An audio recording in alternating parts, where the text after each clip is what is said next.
ভোরের আগে নদীর ধারের ছোট্ট গ্রামটা তখনও ঘুমিয়ে। নীলচে কুয়াশা জলের ওপর ভাসছে, সরু পাথরের পথ ফাঁকা, ছোট ছোট ঘরের চিমনি থেকে ধোঁয়া উঠছে, সবকিছু নিস্তব্ধ। শুধু নদীর ধারের ছোট্ট বেকারির জানালায় উষ্ণ আলো জ্বলছে। ভোরের প্রথম আলো ফুঁকতেই বেকারির তরুণী মালকিন জানালার পাল্লা খুলে দিল। ভেতরের সোনালি আলো ঠান্ডা নীল সকালের হাওয়ার সঙ্গে মিশে গেল।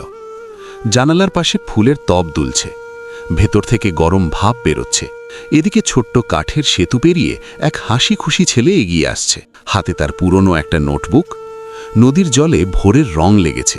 বেকারির ভেতরে তখন ব্যস্ততা। ময়দা মাখা হাতে তরুণী মন দিয়ে রুটি বানাচ্ছে। কাঠের টেবিল, কাঁচের জারে রাখা মশলা, পাশে ফুটতে থাকা কেটলি, সব মিলিয়ে উষ্ণ শান্ত এক পরিবেশ। ছেলেটা ঢুকতেই চোখ কচলাতে কচলাতে হেসে তাকালো। তরুণী মিষ্টি হেসে তার দিকে এক কাপ গরম চা এগিয়ে দিল। ধোঁয়া ওঠা চায়ের কাপ আর দুজনের হাসিতে সকালটা আরও নরম হয়ে উঠল। হঠাৎ দরজার কাছে ক্ষীণ একটা শব্দ। ভেজা লোমওয়ালা ছোট্ট কমলা সাদা একটা বিড়াল ছানা দরজার ফাঁক দিয়ে উকি দিচ্ছে। তার ছোট্ট পা দুটো থমকে আছে। ছেলেটা খুশিতে নিচু হয়ে তাকালো। তরুণী মমতা ভরে বিড়াল ছানাটাকে কোলে তুলে নিল। নরম তোয়ালে দিয়ে মুড়িয়ে উনুনের পাশে বসালো। উষ্ণ আগুনের আলো তার ভেজা লোমে ঝিলিক ঠেকছে। পাশে সদ্য বেক করা রুটি ঠান্ডা হচ্ছে। দৃশ্যটা যেন মমতায় ভরা। কিছুক্ষণ পর তিনজনের মাঝে জমে উঠল দারুণ আনন্দ। বিড়ালছানা ময়দার ওপর ছোট ছোট পায়ের ছাপ ফেলে দৌড়াচ্ছে। ছেলেটা হেসে লুটোপুটি, আর তরুণী মজা করে বকছে। সকালের আলো ঘর ভরে তুলেছে। একসময় তরুণী একটু থামল। জানালার পাশে গিয়ে চোখ বন্ধ করে নদীর দিকের হাওয়া অনুভব করল। হালকা বাতাসে তার চুল উঠছে, পর্দা দুলছে।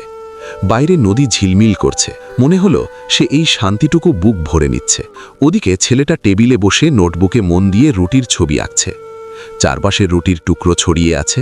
বিড়ালছানার লেজ এসে পাতার কোণে ছুঁয়ে যাচ্ছে। তারপর এলো জাদুর মতো মুহূর্ত। ওভেনের দরজা খুলতেই সোনালি রঙের গরম রুটি বেরিয়ে এলো। উষ্ণ আলোয় দুজনের মুখ উজ্জ্বল হয়ে উঠল। তাদের চোখে গর্ব, আনন্দ আর বিস্ময়। সকালের দিকে গ্রামের মানুষজন আসতে শুরু করল। কারোর হাতে ঝুড়ি, কারোর হাতে ছাতা। দোকান ভরে উঠল গল্প, হাসি আর উষ্ণতায়। কাউন্টারের ওপর উষে বিড়ালছানা কৌতূহল নিয়ে সব দেখছে। বাইরে তখন হালকা বৃষ্টি। জানালার কাঁচে ফোঁটা গড়িয়ে পড়ছে। তরুণী চুপচাপ দাঁড়িয়ে নদীর জলে বৃষ্টির ঢেম দেখছে। ভেতরের উষ্ণতা আর বাইরের নরম বিষণ্ণতা, দুটো মিলিয়ে এক অদ্ভুত আবেশ। একসময় তরুণী পুরনো এক রেসিপির কার্ড বের করে ছেলেটাকে দেখালো। হলুদ হয়ে যাওয়া কাগজে হাতের লেখা। দুজন খুব কাছে ঝুঁকে দেখছে, যেন শুধু রেসিপি নয়, একটা স্মৃতিও ভাগ করে নিচ্ছে। বৃষ্টি থামতেই মেঘের ফাঁক দিয়ে রোদ বেরোলো। আকাশ উজ্জ্বল হয়ে উঠল। নদীর জলে সোনালি আলো নাচতে লাগলো। বেকারির জানালায় বসে বিড়ালছানা সেই আলো দেখছে, যেন নতুন আশার শুরু। বিকেলের দিকে তারা তিনজন নদীর ধারে কাঠের ঘাটে গিয়ে বসল। গরম রুটি ভাগ করে খেলো। পা ছুঁয়ে আছে জলের ধারে। বাতাসে নরম সোনালি আলো, চারপাশে প্রশান্তি। দিন শেষে দোকান আবার শান্ত। সূর্যের আলো কাঠের মেঝেতে লম্বা হয়ে পড়েছে। খালি কাপ, ময়দার হালকা ছাপ, সবকিছু বলে দিচ্ছে দিনটা ভালো কেটেছে। জানালার ধারে রোদে গা এলিয়ে বিড়ালছানা ঘুমিয়ে পড়েছে।